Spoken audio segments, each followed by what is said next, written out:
والعصر إن الإنسان لفي خسر إلا الذين آمنوا وعملوا الصالحات وتواصوا بالحق وتواصوا بالصبر। আল্লাহ রাব্বুল আলামিন সূরার প্রথম নম্বর আয়াত আল্লাহ রাব্বুল আলামিন ডাক দিয়ে বলেন ওয়াল আসর, সময়ের কসম, হায়াতের কসম, জবানের কসম। মুফাসসিরিন ইকরাম ব্যাখ্যা করেছেন জবানের কসম। ইন্নাল ইনসানা লাফি খুসর, দুনিয়ার যত মানুষ রয়েছে সমস্ত মানুষ তারা ক্ষতির ভিতরে নিমজ্জিত। ইল্লাল্লাযীনা আমানু ওয়া আমিলুস সালিহাত, কিন্তু তারা নয় যারা ঈমান আনয়ন করেছে, সৎ কর্ম করেছে, পরস্পর সত্যের উপর উপদেশ দিয়েছে এবং বিপদে আপদে ধৈর্য ধারণ করেছে। এই সমস্ত মানুষ ব্যতীত দুনিয়ার যত মানুষ রয়েছে সমস্ত মানুষ ক্ষতির ভিতরে নিমজ্জিত। আল্লাহ রাব্বুল আলামিন সূরাতুল আসরের প্রথম নম্বর আয়াত আল্লাহ রাব্বুল আলামিন কসম কেন কাটলেন? প্রশ্ন আসতে পারে যে হুজুর, আল্লাহ রাব্বুল আলামিন কোন একটা বিষয় মানুষের সামনে আলোচনা করবেন, এমত অবস্থায় শপথ করার, কসম কাটার কি প্রয়োজন রয়েছে? আল্লাহ রাব্বুল আলামিন পবিত্র কুরআনুল কারীমের বিভিন্ন জায়গায় যখন মানুষদেরকে কোনো গুরুত্বপূর্ণ কথা মানুষদের সামনে যখন তুলে ধরেছেন, আল্লাহ রাব্বুল আলামিন এক এক সময় এক এক জায়গায় এক এক রকম বিষয় ধরে কসম কেটেছেন। আল্লাহ রাব্বুল আলামিন যেমন কসম কাটলেন ওয়াস সামাই যাতিল বুরুজ, বুরুজ বিশিষ্ট আসমানের কসম। আল্লাহ রাব্বুল আলামিন রাতের কসম কাটলেন ওয়াল লাইল, রাতের কসম। আল্লাহ রাব্বুল আলামিন তিন ফলের কসম কেটেছেন। আল্লাহ রাব্বুল আলামিন বলেন ওয়াত-তিনি ওয়াজ-যাইতুন, তিন ফলের কসম, জাইতুন ফলের কসম। এইরকম ভাবে আল্লাহ রাব্বুল আলামিন এক এক সময় বান্দাকে গুরুত্বপূর্ণ বিষয় বোঝানোর জন্য আল্লাহ রাব্বুল আলামিন কসম কেটেছেন। অনুরূপ ভাবে আল্লাহ রাব্বুল আলামিন সময়ের কসম কাটলেন ওয়াল আসর, সময়ের কসম, হায়াতের কসম, জবানের কসম। ইন্নাল ইনসানা লাফি খুসর, দুনিয়ার যত মানুষ তোমরা রয়েছো সমস্ত মানুষ তোমরা ক্ষতির ভিতরে নিমজ্জিত হয়ে আছো। তাহলে বাবাজিরা বলেন তো দেখি, আমরা যারা এই জায়গায় আলোচনা শোনার জন্য এসেছি, আমরা নামাজ পড়ি কাকে রাজি খুশি করার জন্য? জবাব দিয়ে বলেন, কাকে রাজি খুশি করার জন্য? এই যে আমরা রমজান মাসের টানা একটা মাস রোজা রাখলাম, সুবহে সাদিক থেকে সূর্যাস্ত পর্যন্ত না খেয়ে থাকলাম, কাকে রাজি খুশি করার জন্য? আল্লাহকে। তাহলে আমরা নামাজও পড়ি আল্লাহকে রাজি খুশি করার জন্য, রোজাও রাখি আল্লাহকে রাজি খুশি করার জন্য, হজ করি, যাকাত প্রদান করি, সমস্ত কিছু করি আল্লাহকে রাজি খুশি করার জন্য। এরপরও আল্লাহ রাব্বুল আলামিন বলতেছেন ইন্নাল ইনসানা লাফি খুসর, দুনিয়ার যত মানুষ তোমরা রয়েছো সমস্ত মানুষ তোমরা ক্ষতির ভিতরে নিমজ্জিত। তাহলে আমরা কি এমন কাজ করলাম, কি এমন আমলগুলো করলাম যার কারণে আমরা ক্ষতির ভিতরে নিমজ্জিত হয়ে গেলাম? এই ক্ষতির হাত থেকে বাঁচতে হলে আমাদের কি কি করণীয় বলেন তো দেখি। এগুলো আমাদের প্রত্যেকের জানার দরকার আছে না নাই? আরো জোরে বলেন, আছে না নাই? এই জন্য বাবাজিরা, ভাইয়েরা, আপনারা যারা আরামের ঘুমটা হারাম করে দিয়ে কোরআনের আলোচনা শোনার জন্য এসেছেন, বলেন তো দেখি বাপজান, আমরা প্রত্যেকে জান্নাত চাই কি চাই না? জোরে বলেন, চান কি চান না? জান্নাতের মালিক কে?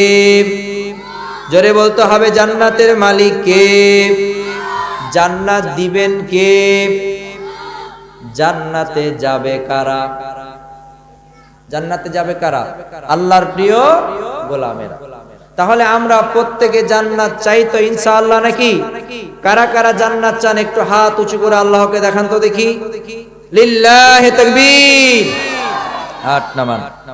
আমার প্রিয় বাবাজিরা, এই মুহূর্তে আপনারা সকলে স্বীকার করলেন আমরা জান্নাত চাই, কিন্তু এই মুহূর্তে আমি আপনাদেরকে জানাইতে চাই, আপনারা যারা নিজেকে জান্নাতি মানুষ বলে ঘোষণা দিয়েছেন, অনেকে কিন্তু আল্লাহর জান্নাতে যেতে পারবেন না।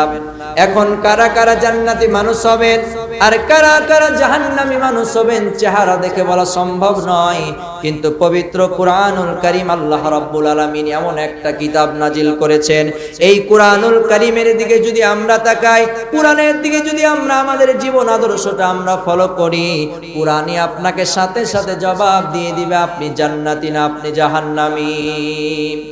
এই জন্য আল্লাহ রাব্বুল আলামিন আজ থেকে ৫,০০০ বছর পূর্বে এই আদরের মানুষগুলো যেন জাহান্নামী মানুষ না হয়, এই আদরের মানুষগুলো যেন অন্ধকার কবরে যেন শাস্তি না পায়, এই আদরের মানুষগুলো যেন মুনাফিক হয়ে কবরে না যায়, এই জন্য আল্লাহ রাব্বুল আলামিন আজ থেকে ১৫০০ বছর পূর্বে জান্নাত জাহান্নামের রাস্তা দেখিয়ে দেওয়ার জন্য বাবা আব্দুল্লাহ রুরু থেকে মা আমিনার গর্ভ হতে জান্নাত জাহান্নামের রাস্তা দেখিয়ে দেওয়ার জন্য বিশ্ববিখ্যাত একজন কাসিম পাঠিয়েছিলেন। তিনি আর কেউ নয়, আপনার আমার প্রিয় নবী জনাবে মুহাম্মদুর রাসূলুল্লাহ।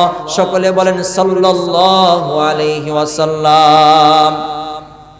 আমার নবীকে আল্লাহ রাব্বুল আলামিন দুনিয়ার বুকে পাঠিয়ে শেষ নয়, বরঞ্চ বিশ্ব নবীজির হায়াতের জিন্দেগিতে সুদীর্ঘ ২৩ বছর ধরে ধারাবাহিকভাবে আল্লাহ রাব্বুল আলামিন বান্দার জীবন আদর্শ ফলো করার জন্য, জান্নাতি মানুষ হওয়ার জন্য আল্লাহ রাব্বুল আলামিন ৩০ পারা বিশিষ্ট ১১৪টা কম বেশি ছোট বড় সূরা নাজিল করেছেন আপনার আমার হেদায়েতের জন্য। দুই জায়গায়, একটা জায়গার নাম হচ্ছে মক্কা আর একটা জায়গার নাম হচ্ছে মদিনা।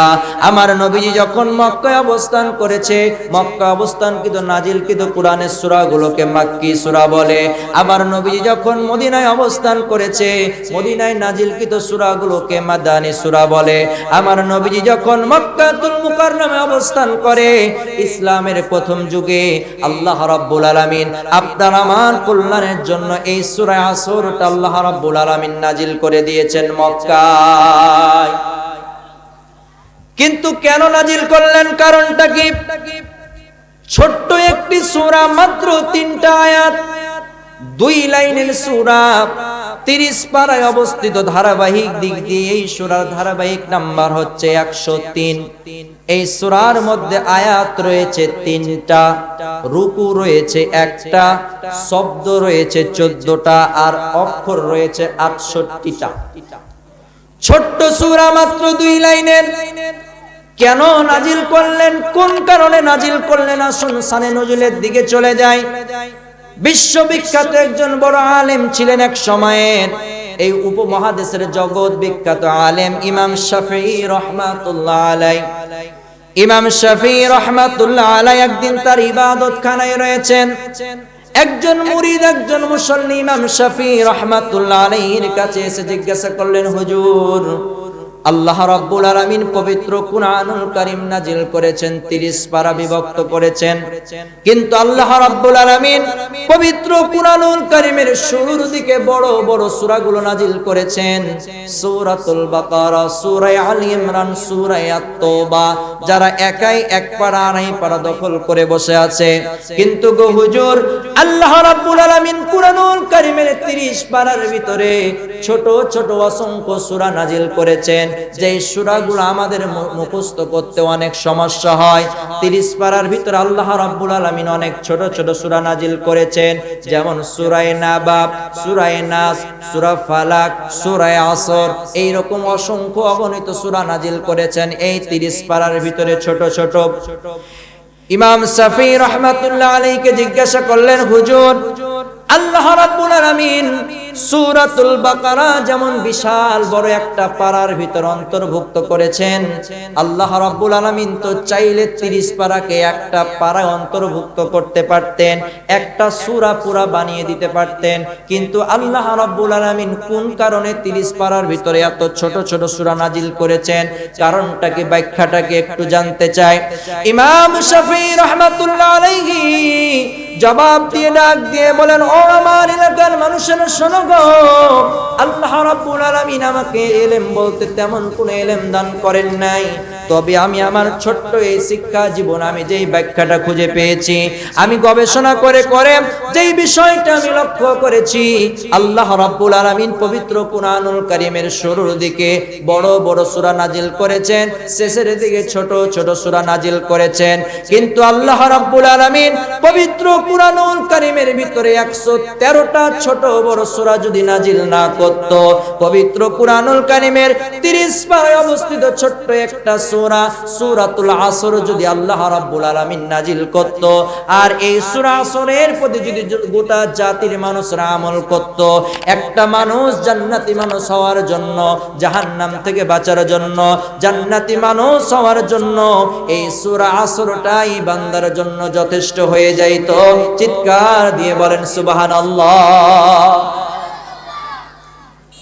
সম্মানিত প্রিয় বাবাজিরা, ছোট্ট একটি সূরা, মাত্র 2 লাইন বিশিষ্ট সূরা আসর, এত দাম কেন, এত মর্যাদা কেন? আল্লাহ রাসূল সাল্লাল্লাহু আলাইহি ওয়াসাল্লাম তিনি আরো বলেন, যদি কোনো মানুষ তার গচ্ছিত সম্পদকে সংরক্ষণ করতে চায়, তার সম্পদগুলো শস্যগুলো সংরক্ষণ করার সময় যদি কোনো মানুষ এই সূরা আসর তেলাওয়াত করে গো, আল্লাহ রাব্বুল আলামিন স্বয়ং ওই সম্পদ রক্ষণাবেক্ষণের জিম্মাদার স্বয়ং আল্লাহ নিজে গ্রহণ করে নেন। জোরে বলেন সুবহানাল্লাহ। শুধু তাই নয়, এই সূরা আসরের মর্যাদা এত পরিমাণ দিতেন সাহাবায়ে কেরাম, বিশ্ব নবীজির সাহাবায়ে কেরামেরা যখন তারা কোনো জায়গায় আলোচনায় বসতেন, যখন কোনো তারা একটা জায়গায় মিটিং করতেন, আলোচনা যখন শেষ হয়ে যাইত, তখন তারা একে অপরকে সূরা আসর তেলাওয়াত না করা পর্যন্ত তারা সেই মিটিংটা, জনসভাটা তারা ভঙ্গন করতেন না, বাদ দিতেন না। সম্মানিত প্রিয় হাজিরিন, সূরা আসরটা কেন নাজিল হলো, কোথায় নাজিল হলো, কোন কারণে নাজিল হলো, আমরা শানে নজুলের দিকে চলে যাই। আল্লাহ রাসূল সাল্লাল্লাহু আলাইহি ওয়াসাল্লাম ইসলামের প্রথম যুগে তিনি যখন সর্বপ্রথম নবী হিসেবে যখন নবুয়ত পাইলেন, বিশ্ব নবীজি সাফা পর্বতের উপরে উঠে গেলেন। সাফা পর্বতের উপরে উঠে যাওয়ার পরে আল্লাহ নবীজি আরবের সমস্ত মানুষকে লক্ষ্য করে ডাক দিয়ে বলেন, ও আরবের মানুষেরা, তোমরা যারা এসে উপস্থিত হয়েছে, বলো দেখি তোমরা আমাকে কি বিশ্বাস করো? আরবের সমস্ত মানুষ বলল, হ্যাঁ অবশ্যই বিশ্বাস করি, আপনি আলামিন, আপনি আসাদিক, জীবনে কোনোদিন মিথ্যা কথা বলেন নাই, অবশ্যই আপনার কথা আমরা বিশ্বাস করব, কেন বিশ্বাস করব না? আল্লাহ নবীজি এবার ডাক দিয়ে বলেন, আচ্ছা ঠিক আছে, আমি যদি বলি এই পাহাড়ের পিছনে বিশাল একটা সৈন্যবাহিনী তোমাদের জান আর মাল ধ্বংস করার জন্য অগ্রসর হয়ে আসছে, তোমাদের জীবন বিপন্ন হয়ে যাবে, তোমরা কি আমার কথা বিশ্বাস করবে? আরবের সমস্ত মানুষ ডাক দিয়ে বলল, হ্যাঁ অবশ্যই বিশ্বাস করব। আল্লাহ নবীজি বলতেছেন, আচ্ছা ঠিক আছে, আমি তাহলে সেই মুহাম্মদ তোমাদেরকে আহ্বান করতেছি, শোনো, আল্লাহ রাব্বুল আলামিন আমাকে এই দুনিয়ার বুকে নবী বানিয়ে পাঠিয়েছেন, আর এই সমাজটা পরিচালনা করার জন্য মহাগ্রন্থ আল কোরআন দিয়েছেন, অতএব এই জমিন যার, আইনটাও চলবে একমাত্র তার। কথা বলেন ঠিক কিনা? জোরে বলেন দেখি বাপজান, এই জমিন কার?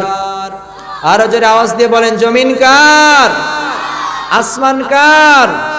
তাহলে বলেন তো দেখি, আল্লাহর জমিনে, আসমানের নিচে, জমিনের উপরে আইনটাও চলবে একমাত্র কার?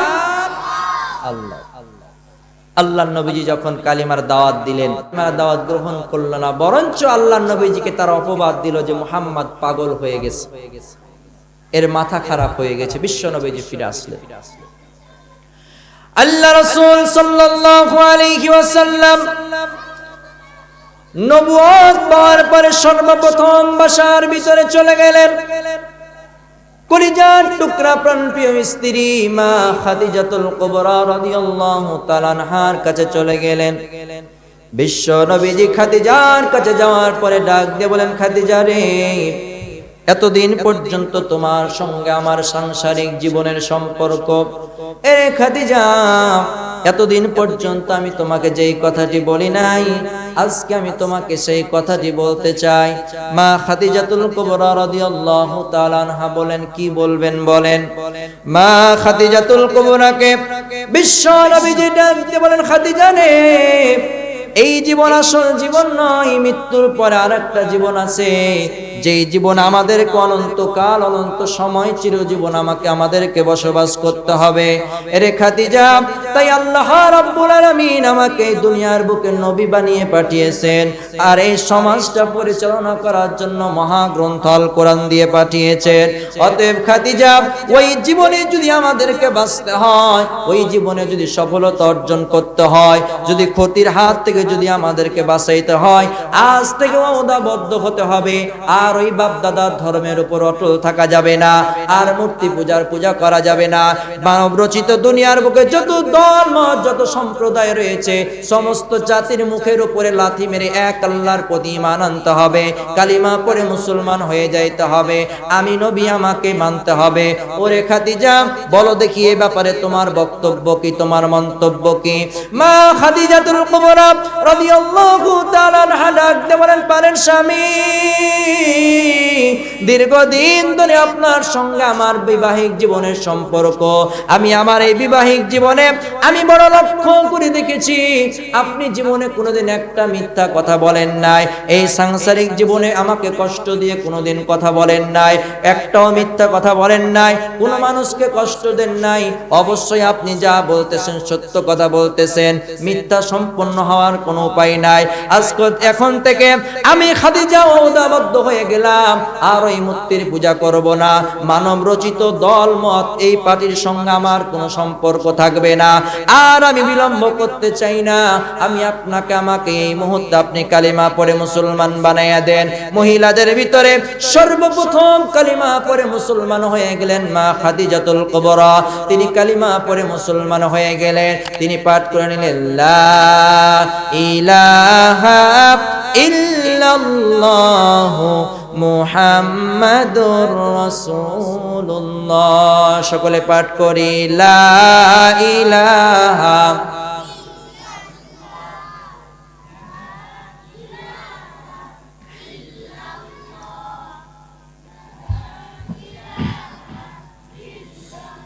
লা ইলাহা ইল্লাল্লাহু মুহাম্মাদুর রাসূলুল্লাহ সাল্লাল্লাহু আলাইহি ওয়াসাল্লাম। আমার প্রিয় বাবাজিরা, বিশ্ব নবীজি মা খাদিজাতুল কুবরার কাছ থেকে বিদায় নিয়ে চলে গেলেন মক্কার বুকে মানুষদেরকে কালিমার দাওয়াত দেওয়ার জন্য। পুরুষদের মধ্যে সর্বপ্রথম চলে গেলেন হযরতে আবু বকর সিদ্দিক রাদিয়াল্লাহু তাআলা আনহুর দরবারে।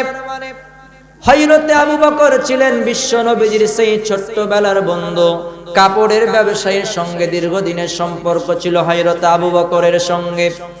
হযরতে আবু বকরের কাছে চলে গেলেন, আবু বকর, এতদিন পর্যন্ত আমি তোমাকে যেই কথাটি বলি নাই, আজকে আমি তোমাকে সেই কথাটি বলতে চাই। হযরতে আবু বকর সিদ্দিক ডাক দিয়ে বলবেন, কি বলবেন বলেন।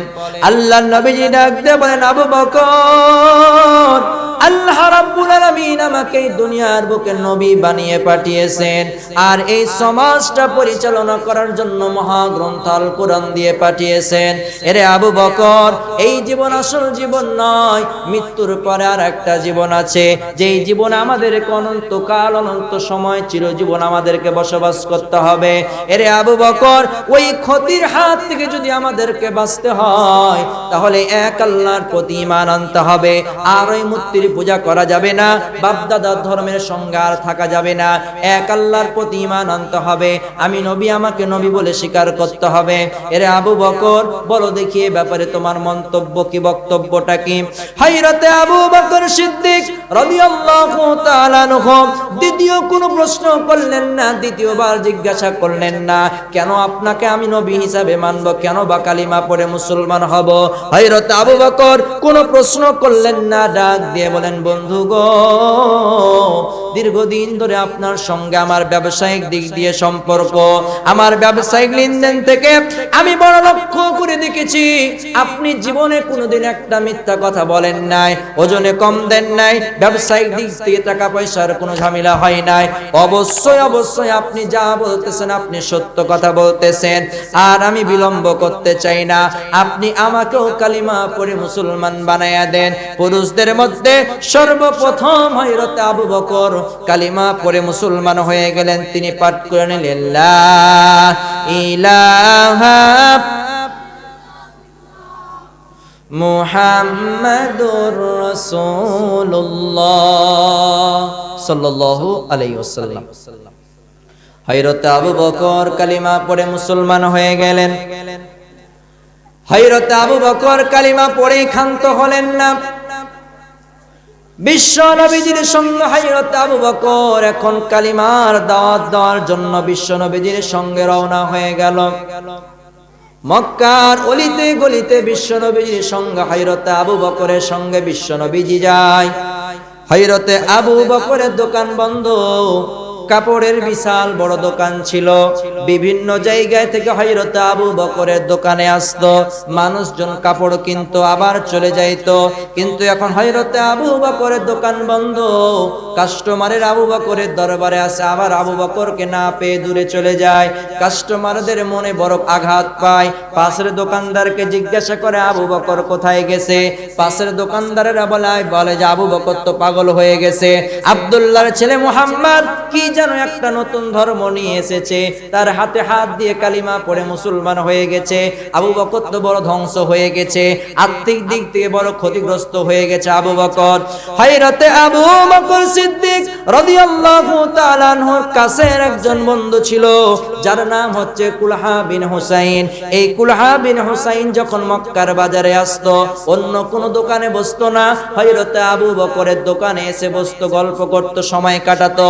এখন হযরত আবু বকরের দোকান বন্ধ, পাশের দোকানদারেরা আবু বকরের নামে বড় বদনাম করে।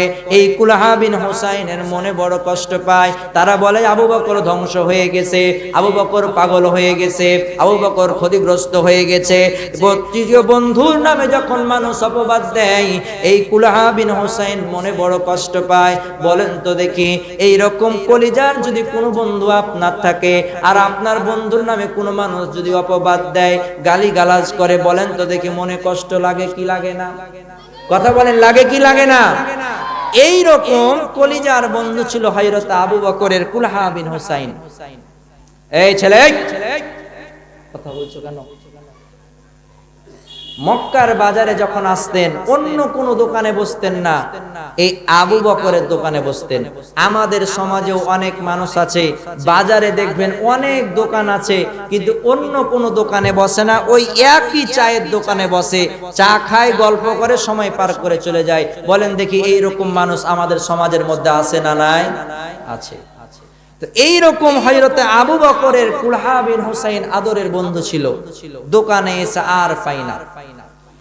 এই কুলহা বিন হুসাইন হযরতে আবু বকরকে খুঁজে বেড়ায়, কোথায় রয়েছে বন্ধুরে? তোমার দোকানের কাস্টমারেরা আমার চোখের সামনে দিয়ে অন্য দোকানে বাজার করে, আমার মনে বড় কষ্ট লাগে। কুলহা বিন হুসাইন মক্কার অলিতে গলিতে আবু বকরকে খুঁজে বেড়ায়, কিন্তু কোথায় হযরত আবু বকরের খোঁজ পাওয়া যায় না। একদিন মক্কার বাজারে হযরতে আবু বকরের সঙ্গে কুলহা বিন হুসাইনের দেখা হয়ে গেল। রাস্তার মধ্যে ডাক দিয়ে বললেন, বন্ধুরে, দীর্ঘদিন ধরে তোমাকে আমি খুঁজে বেড়াইতেছি, কিন্তু কোথাও তোমাকে খুঁজে পাওয়া যায় না।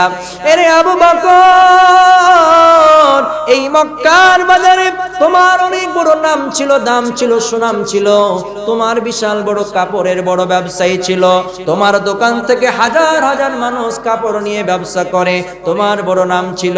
এখন আমি শুনছি তুমি নাকি আব্দুল্লাহর ছেলে মুহাম্মাদের হাতে কালিমা পড়ে মুসলমান হয়ে গেছো। কি জানি মানুষের সামনে ধর্ম প্রচার প্রচার করে বাড়াইতেছো। আরে বন্ধুরে, তুমি দোকান বন্ধ করে দিয়েছো, দোকান বন্ধ করে দিয়ে কালিমার দাওয়াত দিয়ে বেড়াচ্ছ। এখন মানুষেরা তোমার দোকান থেকে দূরে চলে যায়, আর আশেপাশের মানুষ যারা তোমার নামে অপবাদ দেয়, তুমি নাকি পাগল হয়ে গেছো, তুমি নাকি ধ্বংস হয়ে গেছো, তুমি নাকি বড় ক্ষতিগ্রস্ত হয়ে গেছো। এ বন্ধুরে, লক্ষ টাকা গেলে লক্ষ পাওয়া যায়, কিন্তু সম্মান চলে গেলে আর সম্মান পাওয়া যাবে না। এরে বন্ধুরে, এখনো সময় আছে, ফিরে আসো, বাপ দাদার ধর্মে ফিরে আসো, আর কালিমা পড়ে বসে থেকো না, আর মুহাম্মাদের সম্পর্কে তুমি থেকো না। চলে আসো বন্ধুরে, তুমি আত্মিক দিক দিয়ে বড় ক্ষতিগ্রস্ত হয়ে গেছো, সম্পদের দিক থেকে তুমি বড় ধ্বংস হয়ে গেছো। মক্কার বাজারে আবু বকরকে কুলহা বিন হুসাইন বলতেছেন, বন্ধুরে তুমি তো বড় ধ্বংস হয়ে গেছো। হযরতে আবু বকর সিদ্দিক ওই মক্কার বাজারে কলিজার প্রিয় বন্ধু কুলহা বিন হুসাইনকে এমন একটা প্রশ্নের জবাব দিয়েছিলেন, অন্তর থেকে এমন একটা জবাব বের করেছিলেন, যে প্রশ্নের জবাবটা আল্লাহ রাব্বুল আলামিনের দরবারে এত পরিমাণ পছন্দ হয়েছিল, যার কারণে আল্লাহ রাব্বুল আলামিন সূরা আসরটা নাজিল করেছিলেন। হযরতে আবু বকর কলিজার প্রিয় বন্ধুকে ডাক দিয়ে বলেন, বন্ধুরে, আমার দোকানের কাস্টমাররা অন্য দোকান থেকে বাজার করে, জন্য তুমি বড় কষ্ট পাও। আমি আর্থিক দিক থেকে ধ্বংস হয়ে যাচ্ছে, জন্য তুমি বড় কষ্ট পাও। বলো তো দেখি বন্ধুরে, তুমি কি দুনিয়ায় চিরজীবন বসবাস করতে পারবা? বন্ধু জবাব দেয় না, চিরজীবন বসবাস করতে পারবো না। তোমার বাবা কি দুনিয়ায় বেঁচে আছে? বলে না, বেঁচে নাই। তোমার দাদা কি দুনিয়ায় বেঁচে আছে? বলে না, দুনিয়ায় বেঁচে নাই। তুমি কি সারা জীবন দুনিয়ায় থাকবা? বলে না, আমিও সারা জীবন দুনিয়ায় থাকবো না। এরে বন্ধুরে, এই দুনিয়ার জীবন ক্ষণস্থায়ী জীবন, এই দুনিয়ার বুকে কোনো মানুষ চিরজীবন থাকতে পারবে না, কোনো মানুষ স্থায়ী বসবাস করতে পারবে না রে আবু বকর। ওরে আমার কুলহা বিন হুসাইন, এই জীবনটা ক্ষণস্থায়ী জীবন, মৃত্যুর পরে আরেকটা জীবন আছে। ওই জীবনে যদি আমি সফলতা অর্জন করতে চাই, তাহলে দুনিয়ার সুখ মুখ, দুনিয়ার লোভ লালসা আমাকে দূর করে দিতে হবে। ওই পরকালে মুক্তি পাওয়ার জন্য দুনিয়ার বুকে আমাকে কষ্ট করে, ওই দুনিয়ার ওই মৃত্যুর পরে, ওই অন্ধকার কবরে যাওয়ার পরে, মৃত্যুর পরে পরপরে আমাকে শান্তি পাওয়ার জন্য সফলতা অর্জন করতে হবে। আর যেই দুনিয়ার মানুষেরা ওই পরকালের মায়ায় পড়ে না, ওই পরকালের ধারা ধারে না, দুনিয়ার বুকে তারা যা ইচ্ছা তা করে চলে, বরঞ্চ ওই সমস্ত মানুষ তারাই ক্ষতির ভিতরে নিয়োজিত। কুলহা বিন হুসাইনকে এই মক্কার বাজারে যখন এই প্রশ্নের জবাব দিয়েছিলেন, আল্লাহ রাব্বুল আলামিন তার এই প্রশ্নের জবাবটা বড় ভালো লেগে গেছে। আল্লাহ রাব্বুল আলামিন আরশে আজিম থেকে জিবরাইলকে ডাক দিয়ে বলেন, হে জিবরাইল, আমার ওই প্রিয় বন্ধু আবু বকর, আবু বকর বিশ্ব নবীজির প্রিয় বন্ধু, তার কলিজা থেকে তার প্রশ্নের জবাবটা দিয়েছে, সেই পরকালে সফলতা অর্জন করতে চায়। যারে জিবরাইল, যা দুনিয়ার বুকে কারা সফলতা অর্জন করবে আর কারা বড় ধ্বংস হয়ে যাবে, এইটা যাচাই বাছাই করার জন্য তাদের মাঝে সূরা আসরটা নিয়ে চলে যাও। আল্লাহ রাব্বুল আলামিন সূরা আসরটা নাজিল করে দিলেন। সকলে মিলে পাঠ করুন, বিসমিল্লাহির রহমানির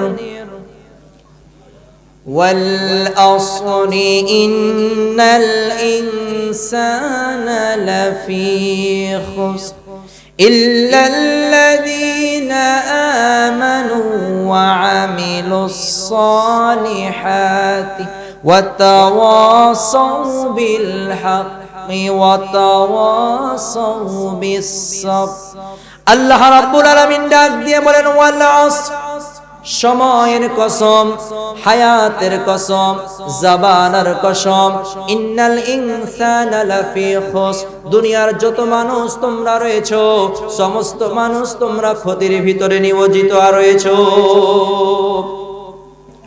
আল্লাহ রাব্বুল আলামিন এই সূরা আসরের শুরুতে এমন একটা সময়ের কথা আল্লাহ রাব্বুল আলামিন তুলে ধরেছেন। আল্লাহ রাব্বুল আলামিন ফজরের সময়ের কসম কাটেন নাই, যোহরের সময়ের কসম কাটেন নাই, এশারের সময়ের কসম কাটেন নাই, মাগরিবের সময়ের কসম কাটেন নাই, বরঞ্চ এমন একটা সময়ের কসম কেটেছেন আসরের সময়। এই আসরের সময়টা এমন একটা গুরুত্বপূর্ণ সময়, যেই আসরের সময়ে দুনিয়ার সমস্ত মানুষ বড় ব্যস্ত হয়ে যায়। উদাহরণ যদি ছোট্ট দেওয়া যায়, আমাদের প্রত্যেকের বাড়িতে কম বেশি গবাদি পশু আছে। আপনি যদি একটা গরুকে ঘাস খাওয়ানোর জন্য আপনি যদি মাঠে নিয়ে যান, আপনি দেখবেন সকালবেলা যখন আপনি এই গরুটাকে আপনি যখন বাজারে মাঠে যখন নিয়ে যাবেন, আপনার এই গরুটা অনেক ঘাস খাবে। কিন্তু যখন সন্ধ্যা হয়ে যাবে, আসরের রক্ত যখন চলে আসবে, সেই সময় এই গরুটা আর ঘাস খাবে না। একবার ঘাসের দিকে তাকাবে, আবার মালিকের দিকে তাকাবে। অবুঝ ভাষায় সে মনে মনে বলে, মালিক সন্ধ্যা হয়ে আসতেছে, সূর্য ডুবে আসতেছে, আমাকে আর ঘাস খেতে ভালো লাগে না। সন্ধ্যা হওয়ার আগে আগে আমাকে দ্রুত সময়ের ভিতরে আমার যেটা থাকার জায়গা নিরাপদ স্থানে আমাকে নিয়ে চলে যাও। একজন পথিক, তার কাছে যদি কোনো দামি সম্পদ থাকে, এমন কোন জায়গায় যায়, এমন সেখানে যদি কোনো ডাকাতের ভয় থাকে, জীবজন্তুর ভয় থাকে, সে মনে মনে এই চিন্তা করে, সন্ধ্যা হওয়ার আগে আগে, আসরের রক্ত শেষ হওয়ার আগে আগে আমাকে গন্তব্যের স্থানে আমাকে পৌঁছায় যাওয়া লাগবে, নইলে আমি বড় ক্ষতিগ্রস্ত হয়ে যাব। এই আসরের রক্তটা এমন একটা গুরুত্বপূর্ণ একটা সময়। এই আসরের রক্তে প্রত্যেকটা মানুষ বড় তারা হাইফাই হতে শুরু করে, প্রত্যেকটা মানুষ তারা হাঁকাবাঁকা করতে শুরু করে। এই আসরের রক্তটা এমন একটা সময়, আমাদের প্রত্যেকের বাড়িতে কম বেশি মুরগি আছে। মুরগি যখন সকালবেলা বাসা থেকে বের হয়ে যায়, তারা সুন্দর করে খাবার খায়। আবার যখন সন্ধ্যা হয়ে যায়, আসরের রক্ত শেষ হওয়ার আগে আগে তাদের ঘরে ঢুকানোর জন্য তারা বাসার সামনে চলে আসে।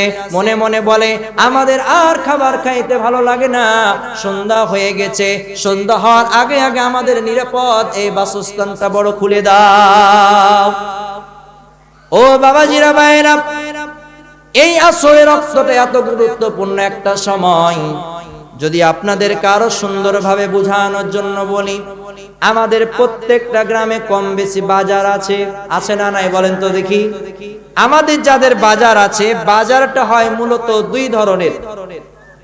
এই বাজারে দুই ধরনের দোকানদার বসে। একটা হচ্ছে স্থায়ী দোকানদার, আর একটা হচ্ছে অস্থায়ী দোকানদার।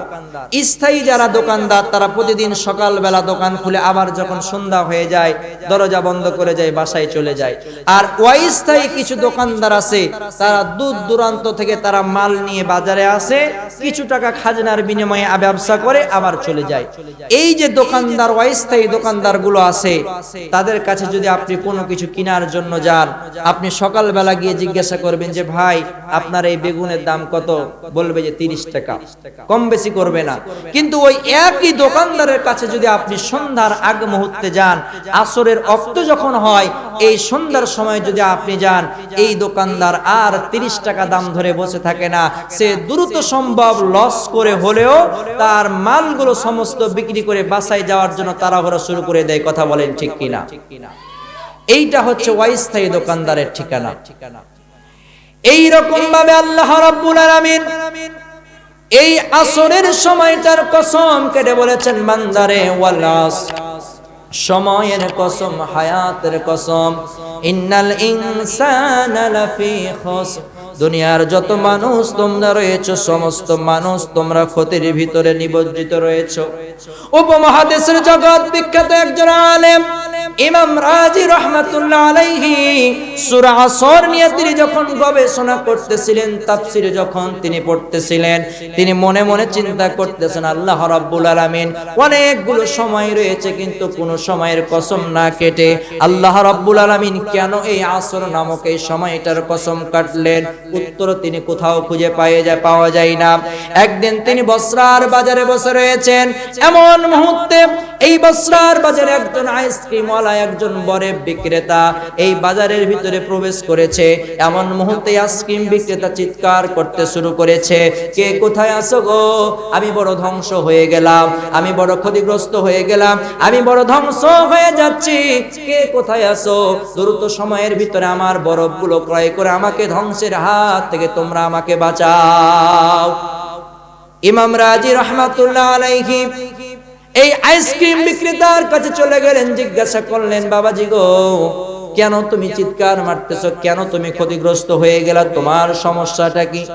এই আইসক্রিম বিক্রেতা ডাক দিয়ে বলতেছেন, হুজুর, আমি যখন সকালবেলা আমার আইসক্রিম গুলো আমি যখন নিয়ে বের হয়েছিলাম, আমার এই আইসক্রিম গুলো বড় শক্ত ছিল, মজবুত ছিল, আমার আইসক্রিম গুলো তখনও পর্যন্ত পানি ছাড়ে নাই, কিন্তু এই মুহূর্তে আসরে রক্ত হয়ে গেছে, সন্ধ্যা হয়ে গেছে, আমার আইসক্রিম গুলো, আমার বরফ গুলো আস্তে আস্তে আস্তে আস্তে করতে গলতে শুরু করেছে, পানির ফোঁটা হয়ে গলতে গলতে শুরু করেছে। আমার এই আইসক্রিম গুলো যদি সন্ধ্যা হওয়ার আগে আগে যদি বিক্রি না হয়, আমার সমস্ত আইসক্রিম গুলো বরবাদ হয়ে যাবে, পানি হয়ে গলে পড়ে যাবে, আমি আত্মিক দিক থেকে বড় ক্ষতিগ্রস্ত হয়ে যাব, আমি বড় ধ্বংস হয়ে যাব। ওই সময় ইমাম রাজি রাহমাতুল্লাহ আলাইহি চিৎকার মেরে ডাক দিয়ে বলেন, দুনিয়ার মানুষ, এতদিন পর্যন্ত আমি বুঝতে পারি নাই কেন আল্লাহ রাব্বুল আলামিন আসরের সময়ের কসম কেটেছেন। এই আসরের সময়টা এত গুরুত্বপূর্ণ সময়। এই আপনার আমার জীবন যারা রয়েছে, এই আপনার আমার জীবনটা আসরের ওয়াক্তের মতো, আপনার আমার জীবনটা ফজরের সময়ের মতন তাজা নয়, ফজরের সময়ের মতন টাটকা নয়, বরঞ্চ আপনার আমার জীবনটা হয় আসরের সময়ের মতো। সন্ধ্যা হওয়ার সাথে সাথে যেমন দুনিয়ার মানুষ, সমস্ত মানুষ যেমন হয়রান হয়ে যায়, গন্তব্যে যাওয়ার জন্য যেমন ছোটাছুটি করতে থাকে, অনুরূপ ভাবে এই আসরের সময়টা এমন একটা গুরুত্বপূর্ণ সময়। আপনার আমার জীবনটাই আসরের সময়ের মতো। কখন জানি মালাকুল মউত আজরাইল চলে আসে, কখন জানি আপনার আমার সময় শেষ হয়ে যায়, এটা দুনিয়ার মানুষ কেউ বলতে পারবে না। এই জন্য আল্লাহ রাব্বুল আলামিন বলেন, ওয়াল আসর, সময়ের কসম, হায়াতের কসম, জাবানের কসম, ইন্নাল ইনসানা লাফি খুস, দুনিয়ার যত মানুষ তোমরা রয়েছো, সমস্ত মানুষ তোমরা ক্ষতির ভিতরে বড় নিয়োজিত। ও বাবাজিরা, ভাইয়েরা, আল্লাহ রাব্বুল আলামিন আপনাকে আমাকে সময় দিয়ে দিয়েছেন, হায়াত বেঁধে দিয়েছেন। এই সময় যখন শেষ হয়ে যাবে, একটা সেকেন্ড এদিকেও যাবে না, ওদিকেও যাবে না, আপনার আমার জীবনটা সাথে সাথে শেষ হয়ে যাবে। এই জন্য আল্লাহ রাব্বুল আলামিন বলেন, ওয়াল আসর, সময়ের প্রতি তোমরা যত্নবান হও, সময়ের প্রতি তোমরা গুরুত্ব দাও, সময়টাকে হালাই খালাই পার করিও না। তোমরা প্রত্যেকটা মানুষ তোমরা বড় ধ্বংস। ইন্নাল ইনসানা লাফি খুস, ধ্বংসের হাত থেকে তোমরা যদি বাঁচতে চাও, তাহলে তোমাদেরকে সৎ আমল করতে হবে, আমলে সলেহ করতে হবে, নামাজ পড়তে হবে এবং অন্যজন মানুষকে নামাজের আহ্বান দিতে হবে।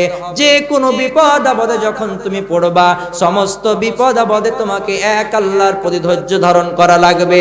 এই সমস্ত গুণ যদি তোমার ভিতরে থেকে থাকে, আমি আল্লাহ রাব্বুল আলামিন তোমাদের প্রত্যেককে, আমি আল্লাহ আমার কাঙ্ক্ষিত জান্নাতের মেহমান আমি তোমাদেরকে বানায়া দিব। চিৎকার দিয়ে বলেন সুবহানাল্লাহ। একটু জিকির করি, লা ইলাহা, জোরে লা ইলাহা, লা ইলাহা। মক্কা থেকে যাওয়ার কালে দয়ার নবী কেন্দে কয়, ফিরবো আবার এই মক্কাতে, ইসলাম যদি জিন্দা হয়। লা ইলাহা,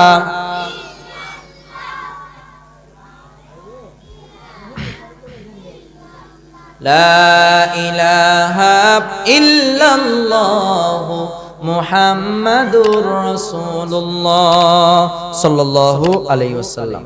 বাবাজিরা, আপনারা কি কষ্ট পাচ্ছেন? রাত অনেক হয়ে গেছে, আপনাদের কি ঘুম আসছে নাকি? আপনাদের প্রথমে জিজ্ঞেস করেছিলাম, একবার আবারও জিজ্ঞেস করতে চাই, বলুন দেখি বাপজান, আপনারা জান্নাত চান কি চান না? আরো জোরে বলেন চান কি চান না? আচ্ছা বলেন তো দেখি বাপজান, মসজিদ কার ঘর? জোরে বলেন কার ঘর? আর মাদ্রাসা কার ঘর? বিশ্বনবীজি।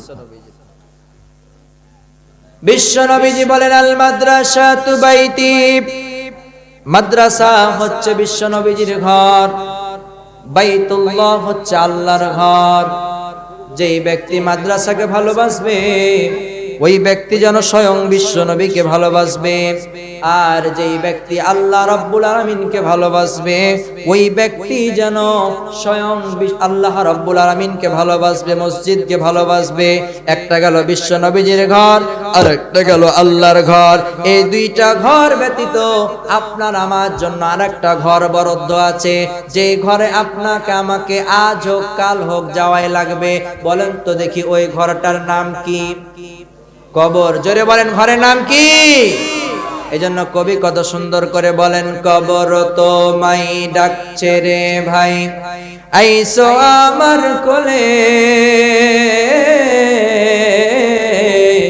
জলদি করে আইসো গো সবাই, দুনিয়ার মায়া ফেলে আমার কাছে এসে দেখো আছে কত মজা, শান্তি পাবে সৎ আমলে তুমি, নইলে পাবে সাজা।